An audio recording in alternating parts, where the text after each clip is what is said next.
vem tendo o mesmo treinador e do outro troca com certa frequência, né? Aquela arte que a gente já está acostumado, né? O Abel Ferreira já nesse período longo sempre tem essa comparação, sempre choca de certa forma, né? O Abel desde o fim de 2020 no elenco do Palmeiras, né? Como técnico do Palmeiras. E aí temos Domenech, Rogério Ceni, Renato Gaúcho, Paulo Souza, Dorival Júnior, Vitor Pereira, Sampaoli, Tite e Felipe Luiz, que pela primeira vez como treinador vai ter o Palmeiras pela frente num compromisso complicado. É fora de casa e como vem forte o Palmeiras, né? Pós-Paulistão, né, Coutinho? A gente tem inclusive os números, né, dos dois times depois dos estaduais. Claro, o Flamengo foi campeão, o Carioca, o Palmeiras perdeu a decisão do Paulista para o Corinthians, mas como essa sequência pós-estadual do Palmeiras, né, contando Libertadores, Campeonato Brasileiro, como vem chamando a atenção, como o Abel Ferreira vem, até quando precisa trocar peças, né, vem tendo resultados importantes. Missão complicada para o Felipe, que tem alguns desfalques, falaremos mais sobre isso daqui a pouquinho, com a presença dos nossos setoristas. Não, com certeza. O Palmeiras hoje é o time mais regular do país, né? Nem sempre faz grandes jogos, mas sempre faz jogos muito competitivos.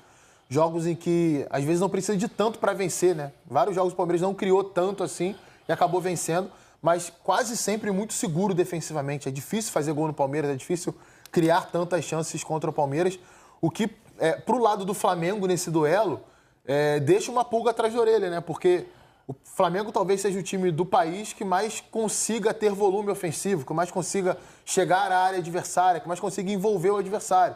Mas nem sempre, nem todo jogo consegue ser tão preciso, tão letal quanto é o time do Palmeiras. Então, acho que isso é uma dinâmica que vai estar muito presente nesse jogo e o Flamengo vai ter que repetir os dias de grande precisão, como, por exemplo, as goleadas contra Corinthians e Juventude, não que vá repetir esse placar, mas tentar se aproximar daquele nível de efetividade ao criar as oportunidades. E o Palmeiras vai tentar repetir aquilo que tem feito. É verdade também, né, que dentro dessa sequência, né, o Palmeiras não encarou um time com o poderio técnico do Flamengo. E o Flamengo, sempre que tem jogado recentemente com o Palmeiras, ele tem pelo menos em um tempo das partidas dentro do Allianz Parque conseguido se sobressair. Exceção feita aquele jogo da Copa do Brasil do ano passado, que ali o Palmeiras pressionou muito o Flamengo, poderia até ter vencido por um placar maior. Mas jogos do Campeonato Brasileiro têm sido, dentro do Allianz Parque, têm sido muito disputados, né? Quase sempre terminam empatados entre Palmeiras e Flamengo. Então, é um confronto que chama muita atenção por si só. E a gente torce que tenha um nível um pouco melhor do que os recentes clássicos entre essas equipes que aconteceram em São Paulo. Os últimos jogos... ano passado foi duro de ver. Foi duro de ver. Foi um jogo muito amarrado, né? Um jogo muito... onde basicamente ali, as equipes não quiseram se expor tanto, deixaram isso muito para a reta final do jogo, e os jogadores mais cansados. Tomara que seja uma partida mais aberta, mais dinâmica dessa vez. Tanto o Palmeiras quanto o Flamengo tem potencial para isso.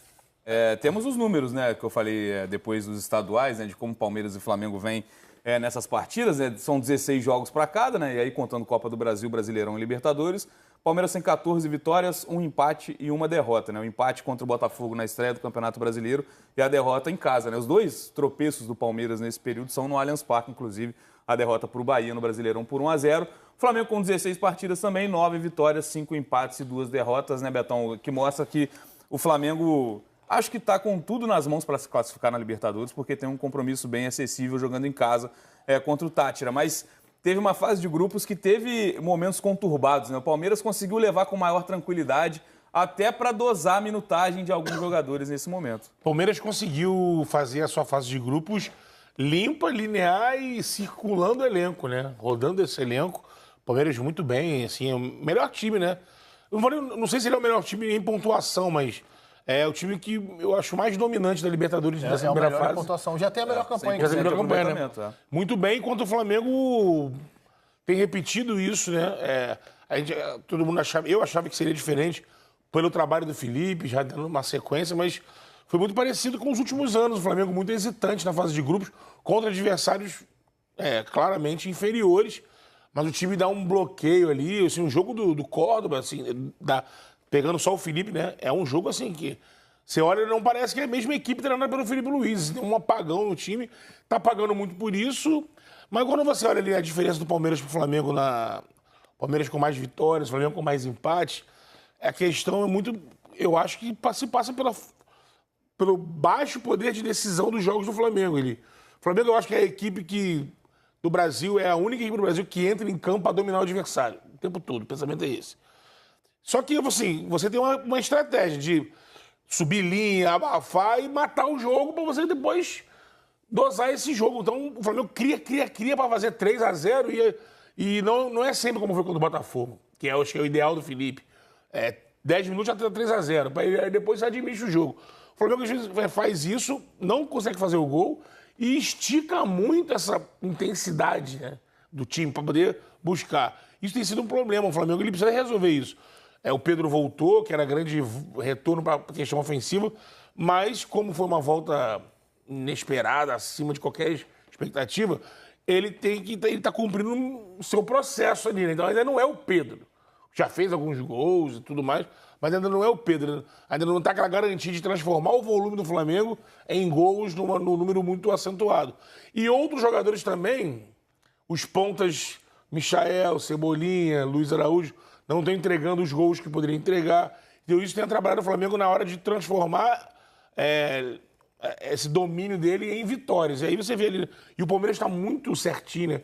O Palmeiras, pelo contrário, o Palmeiras, de uma forma direta, sem um jogo muito vistoso, mas vai lá... É muito lógico, agressivo, né? Muito agressivo. Lógico que tem jogo vistoso. Cai no pé do Estevão, sai jogadores maravilhosos. Mas é um time que está conseguindo matar os seus jogos mais rápido do que o Flamengo. E é curioso, né? Porque o Flamengo tem o melhor ataque da competição com 17 gols marcados, tem um saldo muito superior ao Palmeiras, né? E é um dos critérios de desempate. Tem um Arrascaeta iluminado, né? E quando a coisa flui mesmo naquele jogo, né? Tem goleada, 6-0, Juventude 4-0 no Corinthians. E o Uruguai volta, né? Importante. É isso. E o Arrascaeta volta. Exatamente. O jogo do Tite do ano passado, que vocês citaram, foi um jogo onde o Tite apanhou muito. Porque nesse momento da temporada, se eu não me engano, era esse momento também, assim, meio ainda do campeonato. O Flamengo era líder, ele teve esse jogo do Palmeiras e ele poupou, né? Foi logo nas primeiras rodadas, se eu não estou enganado. Foi a primeira rodada do campeonato? Primeira acho que não, mas foi bem no começo. Foi bem no começo. Foi antes do que está sendo agora. Sim, sim. Não foi a 9ª rodada, não foi a 10ª rodada, foi antes da 10ª rodada. E ele poderia ter feito um juiz, porque foi com o time reserva e criou chance e tudo mais. Foi aquele jogo muito duro. Todo mundo falou, pô, se fosse com a força máxima, de repente conseguiria a vitória. Para a gente falar mais sobre os times que estarão em campo neste domingo, né, tentar projetar as escalações, vou colocar no papo então os setoristas de Palmeiras e Flamengo aqui no nosso telaço, participando do Tá Na Área nessa sexta-feira, Thiago Ferri e Letícia Marques, amigos muito bem-vindos, começando pelo time da casa. Ferri, boa noite para você. O Palmeiras que chega embalado por esse 3-0, né, no único confronto de Série A que a gente teve nessa fase da Copa do Brasil, e por esses números que a gente mostrou agora, né? Tem uma tranquilidade para jogar esse confronto direto e pode, claro, ampliar essa vantagem na liderança. Tudo bem, cara? Fala, Bené, Coutinho, Betão, todo mundo que está acompanhando Tá Na Área. O Palmeiras vem numa sequência, né? Vocês citaram aí depois do Campeonato Paulista, né? O Palmeiras estreia no Campeonato Brasileiro contra o Botafogo, ainda sem mudar o esquema, né? A partir do jogo seguinte contra o Sporting Cristal, tem essa mudança aqui com ou Bruno Fux, ou Marcos Rocha, ou o Giai ali mais preso pelo lado direito, o Estevão um pouco mais por dentro ali ao longo do tempo. Então, o Abel, desde que o Abel encontrou a atual formação do Palmeiras, são 14 vitórias em 15 jogos, né? Só a derrota para o Bahia nessa sequência. Então, é um momento em que o Palmeiras conseguiu uma tranquilidade que não tinha no começo da temporada. Os jogadores mesmo falam que agora o momento está muito leve, porque até o Flávio Lopes falou depois do treino de hoje que todo mundo está em boa fase, né? E tá meio que assim, porque o Palmeiras está mudando 4, 5 jogadores a cada partida e continua ao seu estilo, tendo um desempenho competitivo e conseguindo bons resultados. O Palmeiras tem a melhor campanha já garantida da primeira fase da Libertadores, está classificado para as oitavas de final da Copa do Brasil depois de enfrentar um time da Série A do Campeonato Brasileiro e, de qualquer forma, vai terminar essa 10ª rodada como líder do Brasileirão, porque tem 4 pontos de vantagem para o Flamengo. Mesmo que o Palmeiras seja derrotado para o Flamengo, vai garantir a liderança por mais uma rodada. Mas aí acho que entra um pouco do que a gente está falando sobre esse momento. Esse jogo com o Flamengo não define nada, obviamente, do campeonato, porque é só 10ª rodada, mas ele é importante porque o Palmeiras ele vem de uma temporada em que a gente falava muito da dificuldade do Palmeiras em conseguir resultados contra adversários diretos e tá, querendo ou não, com a Copa do Mundo de Clubes batendo a porta, né? O Palmeiras está a 3 jogos de ir para os Estados Unidos, assim como o Flamengo, né? Então, tem, obviamente, essa questão, essa resposta, pensando também nesse momento de afirmação do Campeonato Brasileiro, mas manter esse céu de brigadeiro que o Palmeiras está vivendo nesse momento, com uma viagem, com uma competição tão importante, batendo a porta aí na Academia de Futebol. É isso, Letícia Marques, boa noite para você, bem-vinda ao Tá Na Área. O Flamengo vem de, digamos, outro estilo de jogo na Copa do Brasil, né? Já tinha uma vantagem, assim como o Palmeiras também construiu uma vantagem fora de casa, mas um jogo onde o Flamengo, no Maracanã, conseguiu ampliar essa vantagem muito cedo E no próprio jogo, o Felipe Luiz consegue fazer essa dosagem, essa minutagem, rodando o elenco também, para chegar a um time disponível para esse jogo contra o Palmeiras com a melhor forma física ideal, né? Considerada ideal pelo treinador. Tudo bem? Bem-vinda. Boa noite, Bené. Boa noite a todo mundo que está acompanhando. Bem, como você falou, né? O Felipe Luiz ele usou essa partida contra o Botafogo da Paraíba justamente para dar uma rodagem no elenco, dar minutos a quem precisava ter minutos e também fazer alguns testes em alguns jogadores em posições um pouco diferentes e, claro, já olhando toda esse planejamento, pensando em função nessa partida contra o Palmeiras. E aí, falando sobre essa partida contra o Palmeiras, o Flamengo vai ter uma peça, digamos, crucial, né? Como todo mundo entende que é a escalação do Arrascaeta. O Arrascaeta, ele não teve condição de jogo na última rodada do Campeonato Brasileiro contra o Botafogo, né? O clássico carioca. O Arrascaeta não é relacionado para essa partida. Ele volta a ser relacionado na partida contra o Botafogo da Paraíba pela Copa do Brasil, nesse meio de semana, mas ele não é titular. Ele começa no banco, mas tem alguns minutos, e o Felipe Luiz, em coletiva, ele até comentou que usou esses minutos para não deixar o Arrascaeta fora de ritmo, pensando, claro, no Palmeiras. Então, o Arrascaeta é uma peça que volta a esse elenco, fica à disposição do Felipe Luiz, obviamente será titular, ao que tudo indica, mas o Flamengo tem um treinamento de sábado ainda para definir esses 11 titulares, Bené. Mas tem algumas outras posições ali que, como você já falou na abertura, o Flamengo tem alguns desfalques. O Wesley está suspenso, não joga. Pulgar e o Alan também não retornam para essa partida contra o Palmeiras. A tendência é que eles retornem só na partida do meio da semana da Libertadores. O Flamengo também não vai ter o Plata e o Dela Cruz, que se recuperam de lesões. Então, o Felipe Luiz vai estar longe de ter a sua força máxima, mas planeja levar a campo, né, no Allianz Parque, o que tem de melhor à disposição para essa partida. Um time um pouco mexido, mas um time com o que ele considera de melhor, é claro. A gente vai falar sobre essas possíveis não, nessas mudanças obrigatórias que o Felipe Luiz vai precisar fazer. O Abel também, vou falar com o Ferri daqui a pouquinho, sobre ausências nesse time também por suspensão e por lesão. O Felipe Anderson deixou o jogo contra o Ceará logo no começo sentindo dores. Mas antes disso, falar um pouco desses destaques, né, Coutinho? Quando a gente fala que espera um confronto bem jogado, de um jogo bonito, passa muito por esses dois caras que a gente cita toda vez que vai falar de Flamengo e Palmeiras. Arrascaeta do lado do Flamengo e Estevão do lado do Palmeiras. Dito isso, os dois treinadores têm muita competência para montar esquemas para tentar reduzir a influência desses dois caras no jogo. Tentar anular o Estevão, né, no caso do Flamengo, e tentar anular o Arrascaeta, né, do lado do Palmeiras. E acho até que não seja tão difícil a gente projetar o que eles devem pensar para que isso aconteça. No caso do Flamengo é ficar com a bola. O time do Flamengo é um time que está no campo de ataque, sempre tenta valorizar a posse, não de valorizar, de ficar enrolando, mas de ter a bola o tempo inteiro mesmo, de dominar o adversário dessa forma. E aí você tira a bola do pé do Estevão. No caso do Palmeiras, é um time muito agressivo para marcar. E dentro do Allianz Parque, costuma fazer isso com encaixes de marcação bem definidos. Então, os jogadores entram em campo sabendo ali o adversário que vai cair no seu setor. E esses caras, eles vão fazer esse combate até a jogada acabar. Não importa se, o ponta direita do Flamengo circulou lá para o lado esquerdo, o lateral esquerdo do Palmeiras, ele vai acompanhar até o final da jogada e depois ele volta para o setor dele. E muitas vezes, até em jogos contra o Flamengo, que já aconteceu também, o Abel trabalha sem sobra na defesa. Então, adianta a marcação, 1 para 1, deixa basicamente o goleiro com a bola e tenta inutilizar a linha de passe. E desse jeito vai tentar impedir que a bola chegue ao Arrascaeta. É claro que isso não vai ser o jogo inteiro, mas em boa parte do jogo o Palmeiras deve fazer isso. E quando recupera a bola é um time muito vertical, né? Um time que ataca a área com muita gente, que tem jogadas muito bem trabalhadas, muito bem combinadas, aliás, rotas muito bem definidas até chegar à área adversária. E tomara que a gente veja um bom duelo, não só tático, não só físico, mas também de talento desses dois caras que têm características diferentes, mas que entregam aí muito um nível de jogo de fantasia, né? De uma magia muito legal de ver. São dois craques, né? A gente falar do futebol brasileiro, falar do nosso campeonato, né? São dois jogadores que a gente sempre espera algo diferente, né, Betão? O Arrascaeta é um dos artilheiros, inclusive, né? Tá fazendo muitos gols no Campeonato Brasileiro. Tá junto com o Verratti na artilharia. Voltando, né, a ter aquela forma de Arrascaeta Prime, digamos assim, né? Porque nos últimos anos a gente falou das questões físicas, né? De como a sequência dele não vinha sendo muito boa, não tinha uma sequência grande de grandes atuações. É nítido o cuidado com ele, Pelo né? Flamengo, exato. Em 2025, ele, no Campeonato Brasileiro, principalmente, ele consegue engrenar e voltar a ser esse grande jogador. E o Estevão, no momento de despedida, né? Tá fazendo aquela reta final pelo Palmeiras. Tem esses 3 jogos antes da Copa do Mundo de Clubes, vai jogar a Copa pelo Palmeiras antes de ir para o Chelsea. Também é aquele jogador que enche os olhos, e ontem a gente viu no jogo no Allianz como a torcida já tá naquele gostinho de adeus, né? Já se despedindo de uma Aí ele faz partida. um gol daquele, né? Faz 2 gols, um deles um golaço, né? Da chapéu, da caneta, enfim. Vai se despedindo. Então são jogadores em momentos distintos, né? O Arrascaeta, anos de idolatria sendo fundamental para o Flamengo nessas conquistas. E o Estevão nesse período curto que a gente está se acostumando, né? Quando uma joia surge no futebol brasileiro, infelizmente a gente sabe que vai contar com ela por aqui durante um período curto. É aquilo, né? Dá para somar as 2 histórias, porque o Felipe Luiz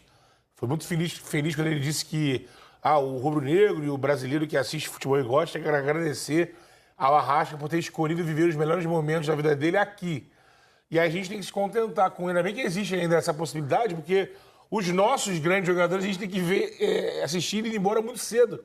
Como o Estevão, como o Vini estava vendo o documentário do Vini, como ele saiu novo daqui, né? Jogou o Brasileirão. Ainda conseguiu ser importante no Flamengo. O Hendrick, que saiu antes do Estevão. E a gente tem esse alento com os gringos que a gente consegue trazer para cá numa idade boa e vê-los jogar aqui, eles desfilarem esse futebol. O Arrasca é um talento que, pô, a gente agradece de estar acompanhando, porque o jogador que quando consegue jogar no seu prime é algo... O que ele tem feito nesse início de brasileiro aí, cara, jogando mais perto do gol, o Felipe também muda, mexe um pouco com ele, tava até rabiscando aqui, sem esses nomes no meio campo, né? Imagino que ele deve jogar com o Everton Araújo e o Gerson na volância ali, né? E aí o Arrasca ali mais próximo para a esquerda. O trio que ele tem usado mais é o Michael, o Pedro e o próprio Cebolinha. Varela, Alexandre. Aí, não sei se na zaga... Eu gosto de Ortiz e Danilo, mas o Léo Pereira é o companheiro do Ortiz, né? Mas, cara, é um time que mesmo desfalcado tem condições de chegar lá no Allianz e fazer um jogo competitivo e de igual para igual para buscar a vitória.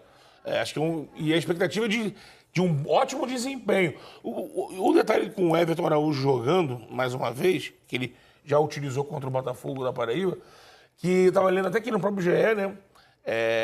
O Felipe, pô, ele dos técnicos, que mostramos tantos técnicos ali desde o Jorge Jesus, desde 19 é o técnico que mais usa a base. O Jesus já tinha feito isso em 19. A gente analisa muito porque o elenco era um elenco que dependia da base para sua sustentação, né? No banco tinham muitos garotos. E tanto que em 2020 o Jesus pede reforços, chega Pedro, chega Michael, Léo Pereira, o zagueiro também, que era do Santos. E agora é um Felipe que tem utilizado muito. Lógico, o Wesley é um titular da base, acho que é o único titular da base, né? Sendo garoto, mas a quantidade de meninos que participam, né? Que tem jogado. Joshua, que é um menino de 17 anos, fez gol no jogo de ida contra o Botafogo. O Matheus Gonçalves, Lohan, estão sempre ali. O Alacian fez 4 gols no estadual. Então é interessante também esse lado que o Felipe vai mostrando por ter vindo do Sub-17, do Sub-20, de aproveitar esses meninos que não só aparecem para ser vendido, mas utilizados também no time de cima. É por aí, né, Letícia? Esses problemas no time titular, né? O Betão tenta imaginar aqui, acho que é por aí, né? Acho que o Everton Araújo acaba sendo esse jogador para entrar nessa vaga, sem pulgar. Pulgar vai fazer muita falta. Exato, faz muita falta. Esse era um jogo fundamental para ele jogar. E o Ortiz vai ser sobrecarregado na construção, né? Exatamente, pelo estilo do Palmeiras. Não só com a bola, como sem a bola também. O Everton tem dificuldade para lidar com esse tipo de marcação que o Palmeiras destruidor. faz. E é por aí, né, Letícia? Imaginando esse time que vai a campo, né, do Flamengo. E aí, nesse momento, sem essas peças, talvez nas substituições a base ganhe mais minutos ainda nesses jogadores citados pelo Betão ao longo da partida contra o Palmeiras.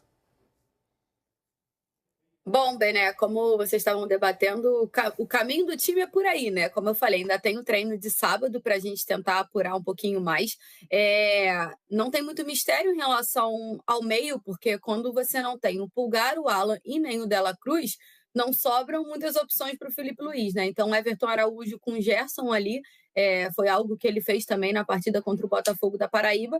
E aí ele tem esse retorno do Arrascaeta e sobram 3 vagas para o ataque. Só vou dar uma discordada rapidinho, porque eu acho que o Bruno Henrique tem mais chance de ser titular do que o Pedro nessa partida, pelo menos é o que a gente tem escutado por aí.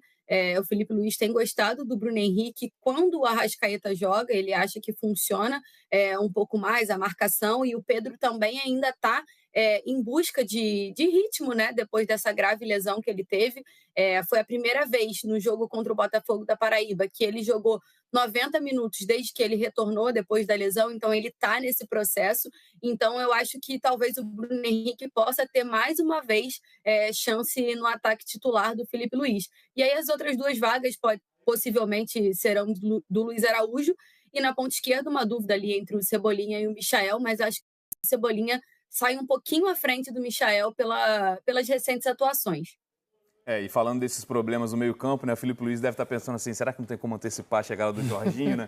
Que seria, claro, um nome muito importante para momentos assim e para brigar por essa posição também no meio-campo do Flamengo. Ferri, falando do lado do Palmeiras, né? Das baixas, né? Richard Rios está suspenso, até esperava-se que ontem ele começasse jogando por conta disso, mas o Abel preferiu começar com o Lucas Evangelista, que é o substituto, né, imediato nesse papel de segundo homem do meio-campo, e o Felipe Anderson saiu muito cedo também. E complementando sobre o jogo de ontem, Veiga também não foi relacionado, Alan também, são jogadores que estarão à disposição para esse jogo no Allianz? Começando pelo Felipe Anderson, ele saiu com 11 minutos de jogo, sentiu dores na coxa direita, gerou uma preocupação, mas é menos grave do que muita gente imaginava, porque ele não tem uma lesão, ele sofreu um edema na coxa. Me parece que dentro do Palmeiras é fato de que há um controle de carga muito minucioso pensando na Copa do Mundo de Clubes. O Abel quer tentar chegar com o elenco mais saudável possível para a competição nos Estados Unidos, então tem feito um controle de carga frequente. Por isso que a gente vê o Palmeiras mudando tanto jogadores. Em alguns momentos, a gente, por exemplo, fica muito na expectativa de ver o Paulinho jogar, e o Palmeiras sentindo muito cuidado com o Paulinho nesse retorno da cirurgia que ele teve na canela, pensando também na Copa do Mundo de Clubes. Então me parece que o Felipe Anderson sentiu já um incômodo, já pediu para sair, e aí foi diagnosticado apenas com edema, então é um problema, não deve jogar contra o Flamengo, mas não é um problema grave, então é uma notícia não tão ruim para o Palmeiras. O Rafael Veiga ficou fora da partida contra o Ceará por conta de um quadro de lombalgia, mas ele treinou nesta sexta-feira, assim como o Alan. O Alan já sido só preservado, entra nisso que eu falei, dessa questão de controle de carga, né, controle de minutos dos jogadores, pensando na Copa do Mundo de Clubes. Então, o Richard Rios está fora, o Lucas Evangelista é o substituto natural, é quem deve ser titular contra o Flamengo. Aí o Abel ele tem feito mudanças frequentes entre os volantes. Então, Emiliano Martinez e Aníbal Moreno brigando pela posição da camisa 5. E aí, na frente, o ataque vinha sendo Estevão, Facundo Torres e Vitor Roque. O Facundo vinha numa sequência de 20 jogos seguidos como titular, e aí bateu no momento em que o Abel falou: não, eu preciso dar um descanso também para o Facundo, e aí entrou nesse controle de carga. O Facundo tem sido reserva com alguma frequência nesses últimos jogos. E neste cenário, o Maurício foi titular e aproveitou bem. Acredito ter sido um dos destaques do Palmeiras contra o Ceará. Até uma estatística que me chamou a atenção: o Maurício foi o líder em passes certos no jogo. E essa estatística ela chama um pouco a atenção porque no Palmeiras, muitas vezes, quem inicia jogadas pelo lado direito, seja Marcos Rocha, seja o Giai, às vezes o Bruno Fux, mas enfim, quem faz a saída de 3 do Palmeiras pelo lado direito costuma ser o líder em passes certos no jogo. E dessa vez foi o Maurício. Então, assim, estava em todo o campo o tempo inteiro, buscou muito o jogo, e ele tem aproveitado esse momento agora. Ele já tinha feito o gol na rodada passada contra o Bragantino, fez um bom jogo contra o Ceará. Então, ele pode ser um cara que pode fazer o Palmeiras mudar um pouco o estilo, porque ele tem jogado pelo lado direito, e a gente viu em parte da partida contra o Ceará o Estevão passar para o lado esquerdo. Até a jogada do segundo gol, a bonita jogada do segundo gol, o Estevão está pelo lado esquerdo.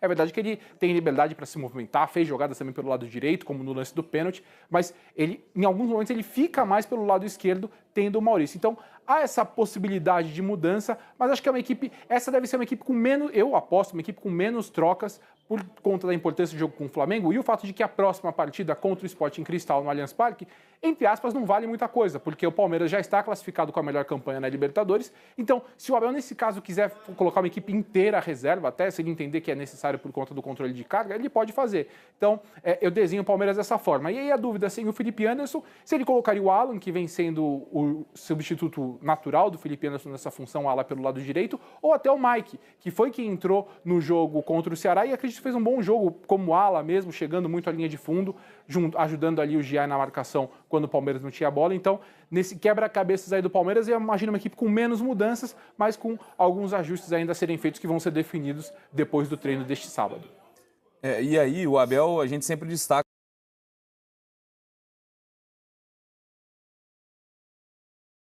para o Palmeiras. Talvez seja um jogador que ganhe umas peças ali, um espaço a mais nessa fila, brigando por titularidade, porque a gente pode imaginar um retorno do Facundo. Estava jogando, né, o incansável Facundo, jogando pelo lado esquerdo. E aí o Palmeiras encaixou muito bem com o Estevão e o Felipe Anderson. Talvez seja o Maurício, esse jogador, para entrar no lugar do Felipe Anderson, que não está à disposição.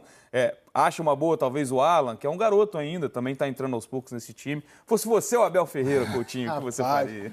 Que responsabilidade, mas eu utilizaria o Maurício sem dúvida, né? Isso que o Ferri trouxe, esse dado é muito relevante, porque geralmente o jogador que mais acerta passe no time, ele joga numa região menos congestionada, né? Ele citou bem ali o jogador que joga à direita da saída de 3 do Palmeiras, né? Giai, Marcos Rocha, Bruno Fux já fez essa função também. Lá atrás era o Luan, que fazia muito. Por que geralmente é o cara que mais acerta passe? Porque ele tem menos pressão do adversário. Então ele consegue ter mais tempo para dominar, olhar, menos pressionado para encaixar o passe correto. Na região que o Maurício joga, principalmente nesse jogo contra o Ceará, que foi um jogo muito pegado, de uma marcação muito forte dos dois lados, é complicadíssimo você terminar uma partida sendo o recordista de passes certos. Então, é muito relevante. Acho que não só por isso, mas pelas participações que ele teve, não apenas em passe, movimentação, as combinações que fez com o Estevão. Tem uma jogada linda no primeiro tempo, que o Estevão dá um chapeuzinho no Fernando Sobral, faz uma tabela com ele. sim. E a devolução do Maurício é muito boa, né? Porque é uma bola que vem forte, ele dá um tapa, que ele tira a velocidade da bola e deixa o Estevão na cara do gol. O Estevão acaba perdendo o gol. E é um jogador que, dentro daquilo que o Abel pede, para esse meia central, dos movimentos que ele faz, de entregar a dinâmica, da participação sem bola também no momento defensivo, talvez seja o cara que melhor se enquadre naquilo que o Abel ache como mais razoável. Então, acho que ele vai ter sequência sim. E a expectativa fica se vai haver ou não uma troca de esquema. Nos últimos jogos, o Palmeiras estava defendendo bastante com linha de 5 também. Né? Em vários momentos, o Giai defendia como zagueiro e o Felipe Anderson como um ala direito. É claro que sem o Felipe Anderson, se o Estevão voltar ao lado direito, não tem como defender assim. O Estevão não pode defender como um ala direito. Ele pode até encaixar lá no lateral esquerdo do adversário, no lateral esquerdo do Flamengo, mas ele não pode baixar tanto, porque senão você tira muito ele de uma região do campo quando o Palmeiras recuperar a bola e que ele é importante. Então, acho que fica muito essa expectativa. E tem um outro detalhe também. Claro que o Richard Rios vai fazer muita falta, né? Ele é um jogador que a capacidade que ele tem de infiltração, de chegada à área, de vencer duelo ali no campo rival é muito grande. É superior até a do Lucas Evangelista, que também é muito bom jogador, mas tem outra característica. Mas eu tô querendo entender o que ele vai fazer no centro do ataque. Porque o Flávio Lopes tem entrado bem nos jogos. Feito gols, né? Ele é um jogador até que, na hora do Palmeiras pressionar, ocupar a área, ele tem conseguido se sair melhor do que o Vitor Roque nesse sentido, porque o Vitor Roque não é exatamente esse 9 ali fixo na área. E o Vitor, ele decidiu 3 jogos para o Palmeiras, mas voltou a ter uma queda de produção depois. Que é normal, é natural. Mas isso pode acarretar, talvez, numa perda de espaço para o Flávio Lopes nessa partida. Sem dúvida, são escalações que deixam a gente curioso, né? Antes da partida, a gente já vai atualizando. Ter essas opções. São muitas opções, nem ter todos. Treinador vendo isso falando assim, pô, que inveja. Quem me dera ter isso Olha tudo. no banco e você com vocês mesmo. É isso, então, uma hora antes do jogo a gente fica sabendo as estratégias, ou nem isso, né? A gente fica sabendo os 11 que vão entrar em campo por Palmeiras e Flamengo. Ferri